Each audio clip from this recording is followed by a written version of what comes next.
कल हम आदरणीय हेमा मालिनी जी से मिले। मैं था, मेरे साथ हमारे साथी राजू भटनागर जी थे। हम लोग हेमा मालिनी जी से मिले, उनसे सुबह चर्चा हुई। उन्होंने, हेमा मालिनी जी ने आदरणीय मंत्री महोदय से बात की, लेबर मिनिस्टर भूपेंद्र यादव जी से, और उनसे बात करने के बाद लेबर मिनिस्टर ने कहा, भूपेंद्र यादव जी ने कहा हेमा जी को कि मुझसे मिलवाने से अच्छा है आप ब्यूरोक्रेटिक लेवल की, सेक्रेटरी लेवल की उच्च स्तरीय एक मीटिंग ले लो। और वही लोग हैं जो करने वाले हैं, ब्यूरोक्रेट्स बेसिकली गणित उन्हीं को करना है। तो उस हिसाब से आदरणीय हेमा मालिनी जी ने कल शाम को 5 बजे हमें बुलाया सेक्रेटरी लेबर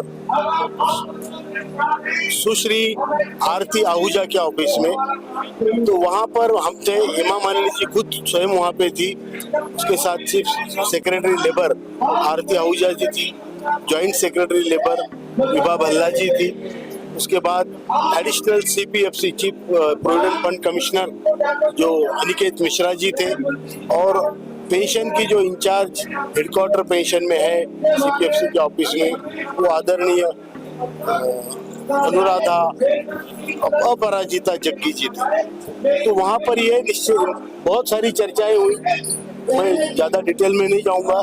चर्चाएं हुई, पूरे विषय पे चर्चा हुई, और उन्होंने ये बोला कि हम सब लोग ये प्रश्न छुड़ाने में, इसका हल निकालने में एक पेज पे है। जितना आपको इसमें कष्ट हो रहा है उतना ही कष्ट हमें हो रहा है, और हम सब लोग मिलके इसका हल निकालेंगे। तो हल निकालने का तरीका उन्होंने ये सोचा कि एनएसी, नेशनल एजुकेशन कमेटी, जो हमारी कमेटी है, जो पूरा आंदोलन चला रही है, जो हमारे पूरे संगठन है, इस संगठन के लोग 4-5 प्रपोजल लेके आए, अपना खुद का कैलकुलेशन करके। हमारे पास एक्सपर्ट्स लोग हैं, तो कैलकुलेशन करके हमारा जो प्रपोजल्स है वो यहाँ पे लेके आए, और फिर अगले हफ्ते में प्रपोजल्स के साथ हम सीपीएफसी के ऑफिस में, सीपीएफसी के अधिकारियों के साथ हमारी मीटिंग होगी। हम अपना पक्ष रखेंगे, वो अपना पक्ष रखेंगे। एक तरीके से ये निगोशिएशन की तरह से होगा, और जो फाइनल प्रपोजल्स शॉर्टलिस्ट हम करेंगे वो हम लेबर मिनिस्ट्री को 7,500 महंगाई भत्ता मांग ही रहे हैं। अब ये जब 7,500 महंगाई भत्ता करेंगे तो किस तरीके से करना है। फॉर एग्जाम्पल, अगर 7,500 बनाना है मिनिमम पेंशन को, तो 1,000 में आपको 6,500 जोड़ने पड़ेंगे। 1,000 तो मिनिमम पेंशन है, 1,000 में 6,500 आप जोड़ेंगे, उसके ऊपर डीए जोड़ेंगे, और 2,000 जिसका है उसमें भी 6,500 आप जोड़ेंगे, डीए जोड़ेंगे। मतलब जो पैरिटी है, जिसको 1,000 है, 2,000 है, 3,000 है, ये पैरिटी भी बनी रहेगी। और हम लोग किस तरीके से सोच रहे हैं कि जैसे 7,500 इसका हुआ तो 2,000 वाले का 8,500 होना चाहिए, 3,000 वाले का 9,500 होना चाहिए। एक तो ये तरीका है। अब उसमें ये देखना है कि ईपीएफओ के रिसोर्सेस कितने हैं, उनके पेंशन फंड में पैसा कितना है, उनको ब्याज कितना मिलता है, और उनके ब्याज में से पेंशन बांटते कितना है। हमने देखा है लास्ट ईयर में उन्होंने 14,000 करोड़ रुपए बांटे हैं पेंशन के नाम पे, जबकि ब्याज आया है उनको 51,000 करोड़ रुपया, और जो इन्वेस्टमेंट है वो तकरीबन 27,000 करोड़ रुपया। जो रेसिडुअल फंड है, जो उनके कॉर्पस फंड है पेंशन में, वो तकरीबन 8.5 से 9 लाख करोड़ है। तो ये सारा देख के, और ऐसा इसमें ये देखना पड़ेगा कि इसको आने वाले पीढ़ियों के लिए फंड ड्राई ना हो जाए, ये भी देखना पड़ेगा। जो लोग रिटायर्ड हो रहे हैं उनको भी फंड ड्राई ना मिले, उनको भी उनकी पेंशन मिलती रहे। इस हिसाब से विचार करके हम 7,500 और महंगाई भत्ते की, लेकिन उन्होंने ये किया कि भाई आप लोग, हम लोग सब विषय को सॉल्व करना चाहते हैं, हल करना चाहते हैं, तो आप ही खुद इसमें बैठो समिति में। ये बहुत बड़ी बात है। डिसीजन मेकिंग में आप आ जाओ, और आप लोग और जो डिसीजन मेकर्स है वो साथ में मिलके इस पे हल निकालो। तो हम बोलेंगे 7,500, हो सकता है 7,500 का कैलकुलेशन जो भी उनका है वो देखेंगे, और फिर जरूरत पड़ी तो हम उसमें प्रपोजल देंगे कि भाई इतना कम पड़ता है, सरकार दे। जब लेबर मिनिस्ट्री ने फाइनेंस मिनिस्ट्री को प्रपोजल भेजा था कि आप इतना पैसा दो, फाइनेंस मिनिस्टर ने मना कर दिया कि तुम्हारा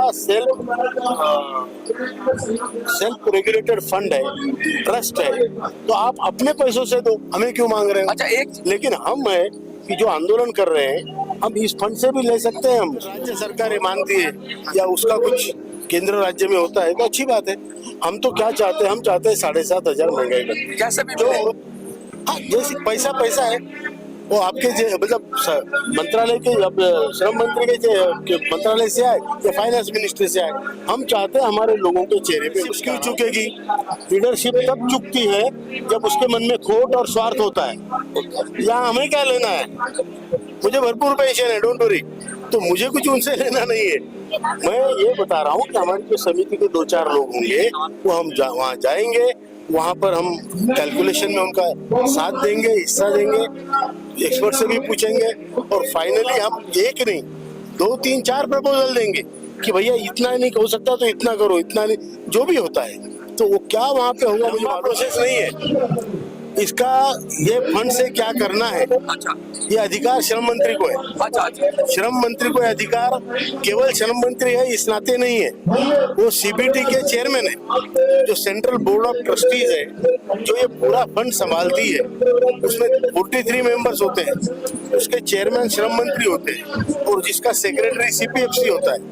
तो ये जब सीपीएफसी के ऑफिस में कैलकुलेशन होके लेबर सेक्रेटरी के पास जाएगा, वहां से क्लियर होगा तो श्रम मंत्री डिसीजन ले सकते हैं। अगर उसमें दिक्कत है तो फिर प्राइम मिनिस्टर जी को इसमें आदरणीय प्रधानमंत्री जी को इंटरवेंशन करना। शुरुआत हो गई है, हमारे पास 1 महीना है, हम फिर 4 दिन में वापिस आ रहे हैं, इसलिए हम सिर्फ घर में जाके वापिस आ रहे हैं। धरना स्थगित यहाँ का, यहाँ पर आपने देखा हमारे लोगों को दूर से आने में कितनी दिक्कतें हैं, फिर भी 11 दिन हमने चलाया और यहाँ पे पुलिस प्रशासन की कितनी जबरदस्ती है।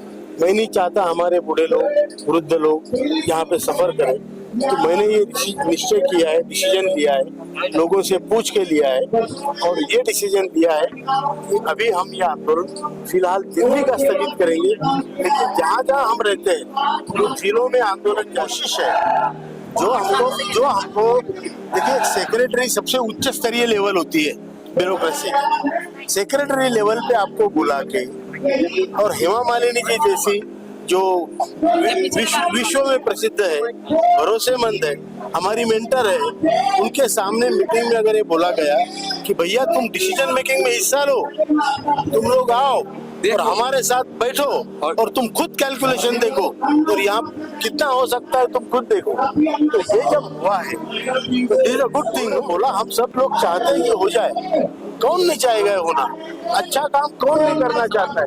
मुझे बताइए आप मीडिया के भाई, इतना आपका समय यहाँ पे दे रहे हैं, क्यों दे रहे हैं? क्योंकि आप एक अच्छा काम का हिस्सा बन रहे हैं। इतने लोगों का जीविका का सवाल है, उसमें आप हिस्सा ले रहे हैं, आपको आपका काम तो मिलेगा लेकिन काम के साथ एक पुण्य भी मिलेगा।